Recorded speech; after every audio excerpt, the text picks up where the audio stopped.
পরোয়া না করে কাপড়ের কাপড় সঙ্গে নিয়ে কবিতা পড়তে পড়তে স্টেজে উঠে পড়লেন। लिए फिरती में बुलबुल चोंच में लेकर गुलशनीद नाज की कहाँ है, अंग्रेज को खिताब करके कहाँ है, खिलौना समझ कर मुझे बर्बाद ना करना, हम भी ये किसी के बनाए हुए हैं। তাই আমি এই সমস্ত বিকৃতকারী ঐতিহাসিকদেরকে বলতে চাই, তারা যতই এই সত্য ইতিহাসকে চেপে রাখতে চায় না কেন, তা কোনোদিনও পারবে না।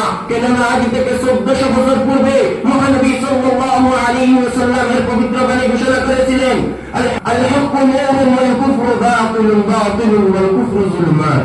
আজও কোনো অত্যাচারী জালেম শাসক উপস্থিত হয়, তাকেও বিতাড়িত করতে আমরা নিজের বুকের টাটকা তরতাজা খুনকে ঢেলে দিয়ে পুনরায় ভারতবর্ষকে রক্তে রক্তাক্ত করে দেব।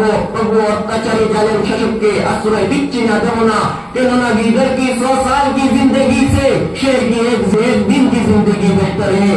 তাই তো কবি বলেন, রক্তে রাঙ্গা ভারতবর্ষ আমাদের এই ভারতে, রক্ত দিয়ে গড়েছি ওরা ভারতবর্ষের স্বাধীনতাকে, ইতিহাসের পাতায় আমরা পেলাম না কোথায়।